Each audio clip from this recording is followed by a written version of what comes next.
Recent बात यह है कि पाकिस्तान स्टॉक मार्केट में सरमायाकारों की तादाद में रिकॉर्ड 48% इजाफा हुआ है और एक साल के दौरान 1,90,000 से जायद सरमायाकार मार्केट का हिस्सा बने। कौन से वो सरमायाकार है? अच्छी बात है, खैर वो है बात अच्छी। ज़ुहैब आसानी हो गई है। देखिए अगर आप वो जो अब वीडियोस बच्चे देख रहे हैं ना कि जिसमें बिलियनियर्स दुनिया में बन रहे हैं, वो कैसे बन रहे हैं? वो स्टॉक्स में इन्वेस्ट करने से बन रहे हैं, काफ़ी सारे, हर कोई नहीं, लेकिन ये कि अगर if you do it well, play well, तो you can make good money. अच्छी बात है कि ये एक ट्रेंड शुरू हो गया। और पता है बच्चों की एज क्या है? 18 से 30 साल। 30 साल वाले बच्चे तो नहीं हुए, लेकिन 18 से 30 साल की उम्र के दरमियान जो लोग हैं वो स्टॉक्स में इन हुए हैं मार्केट में। ये कितनी अच्छी बात है, ये बहुत अच्छी बात है, 18 से 30 साल। और इस बारे में क्योंकि देखें ना, हम ये फाइनेंशियल जो स्टेबिलिटी की बात करते हैं तो 18 साल के बच्चे को तो हमारे दौर में तो ये था ही नहीं कि अर्निंग करनी है या फिर अपने पैरों पर खड़ा होना, लेकिन ये अच्छी बात है कि आज का बच्चा सोच रहा है थोड़े से पैसे लगाने, पॉकेट मनी। अजान कर रहा है मेरा बेटा कि अपनी पॉकेट मनी लगा देता है,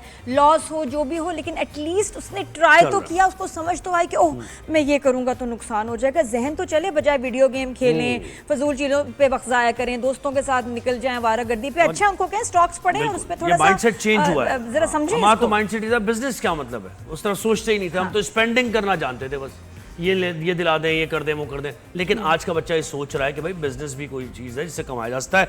अच्छा, इससे फ़ायदा क्या उन्होंने ये, यानी इसकी वजह है कि digital onboarding mobile app मुतारिफ कराई जा रही है। इससे मजीद अभी इन्वेस्टर्स में इजाफा होगा। तो आसानी हो गई, आसान, और बहुत ज़्यादा अमाउंट भी नहीं चाहिए होती है। $100 भी आप लगा के जो है ना स्टॉक्स में इन हो सकते हैं। और अभी इस उम्र में ये करेंगे तो उनको पैसे की समझ आएगी, फाइनेंस की समझ आएगी। बिल्कुल ऐसे। तो हमें ज्वाइन किया मोहम्मद अवैस अशरफ साहब ने, स्टॉक मार्केट एडवाइजर हैं। अब अस्सलाम वालेकुम, गुड मॉर्निंग, कैसे हैं आप? जी वालेकुम जी, बिल्कुल ठीक ठाक, अल्लाह का शुक्र। जी सर, ये बताएंगे कोई खुश आइंद बात है, अच्छी बात है कि इतने लोगों का स्टॉक मार्केट में अब एंटर होना पाकिस्तान के लिए अच्छा है, इन बच्चों के फ्यूचर के लिए अच्छा है, या कोई नुकसान है? देखिए अभी तो सिर्फ 5 लाख, मेरा ख्याल 5 लाख, 5.25 लाख के करीब अभी इन्वेस्टर्स पहुंचे हैं। तो ये काफ़ी दूर हैं एज़ कम्पेयर टू अगर हम बैंकिंग अकाउंट्स की बात करें जो कि 170 मिलियन। लेकिन इसकी काफ़ी सारी वजूहात थी कि हम क्यों इतने नंबर्स कम थे, क्योंकि KYC जो कि नो योर कस्टमर होता है, जिसमें क्लाइंट अपनी सारी डिटेल्स देता है। तो बैंक में तो आप जाते हैं तो आपकी काफ़ी मजबूरी होती है कि आपको पैसे रखने होते हैं, तो आप काफ़ी हद तक KYC भी करते हैं, अपने सोर्स ऑफ इनकम भी डिक्लेयर करते हैं, तो वो लोग काफ़ी हद तक विलिंग होते हैं। लेकिन जब स्टॉक मार्केट की बात आती है, क्योंकि ये काफ़ी, इसको IMF भी ओवरसी करता है, FATF भी करता है, और दूसरी वर्ल्ड बैंक और दूसरी एजेंसीज भी ओवरसी करती हैं इनकी रेगुलेशंस को। तो उसकी जब बात आती है तो उसमें KYC काफ़ी स्ट्रॉन्ग थी, तो जिसकी वजह से इन्वेस्टर से जब पूछा जाता था कि आप ये अकाउंट खुलवाएंगे, आपका सोर्स ऑफ इनकम क्या है, तो वो, क्योंकि उसके लिए शायद इतना ज़रूरी नहीं होता था, तो वो कहता था कि मैं किसी और एसेट क्लास में। तो ये अच्छी बात है। जरा बताइए, 5 लाख लोगों का भी बताएं कि it's a good thing, how is it a good thing, और लॉन्ग टर्म इसका क्या फ़ायदा होगा इसी तरह नंबर्स बढ़ते रहे?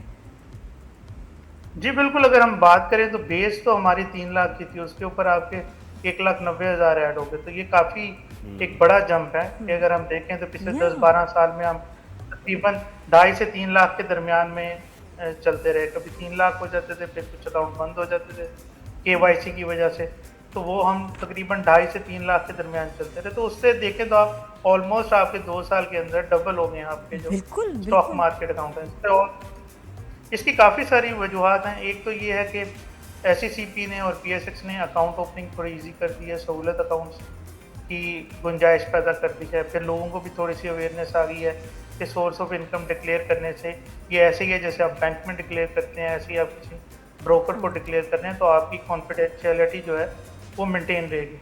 तो ये दोनों एंड के ऊपर है। फिर जो ये जैसे 18 से 30 साल की उम्र के बच्चों की तादाद ज्यादा है इसमें इन्वेस्टर्स में, तो इसमें सोर्स ऑफ इनकम क्या पूछेंगे तो वो क्या जवाब देंगे? वो ये कहेंगे पापा से लिए पैसे। यस, पॉकेट मनी है ना, पॉकेट मनी है। देखें जो सहूलत अकाउंट है उसमें 2 मिलियन तक तो आपसे कुछ पूछा नहीं जाएगा। जब तक आपके फंड्स जो हैं वो 2 मिलियन से कम है तो आपसे सोर्स ऑफ इनकम पूछी नहीं। ठीक है, 2 मिलियन से कम फंड्स है।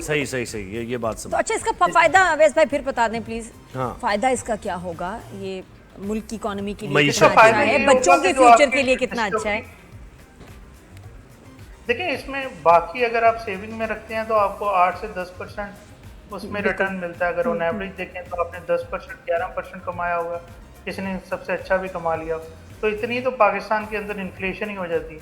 तो आप अपनी जो आपके पास 1 रुपया है वो 1 रुपया ही रहता है। आज जो 30 साल के बाद आप देख लेंगे, 40 साल के बाद देखेंगे, लेकिन जो एक्विटीज़ हैं ये इन्होंने ऑन एवरेज आपको तकरीबन 20% के करीब रिटर्न दिए। तो ये आपको 10% इन्फ्लेशन का भी कंपनसेट जी। करता है और 10% आपको तो इंक्रीमेंटल अवैस भाई बताएं कि ये आम, अब हम लोग किस तरह शुरू करें, लेडीज भी करना चाहेंगे, जी। थोड़े पैसे हमने भी बचाए हुए होते हैं, तो हम किस तरह से स्टॉक मार्केट में कहाँ जाएं इन्वेस्ट करें कि कुछ महीने की आमदनी 1-1.5 लाख 2 लाख हो जाए, वो कैसे हो सकता है?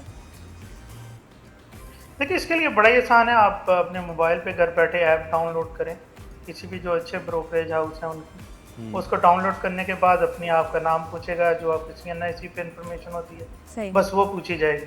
ठीक है, इसके अलावा उसके कुछ नहीं पूछा जाएगा, फिर आपका एक अकाउंट ओपन हो जाएगा। ठीक है। और उसके आपको सिर्फ एक जो एडिशनल इंफॉर्मेशन चाहिए होगी, वो आपको अपना बैंक अकाउंट नंबर देना होगा या उसका IBN देना होगा। वो सही। भी और आप फिर अपनी कितने मोबाइल पैसे लगाएं? एप्लीकेशन पे जाएंगे तो आप फिर क्या? इसको 5,000 से शुरू कर लें, आप इसको 10,000 से शुरू कर लें।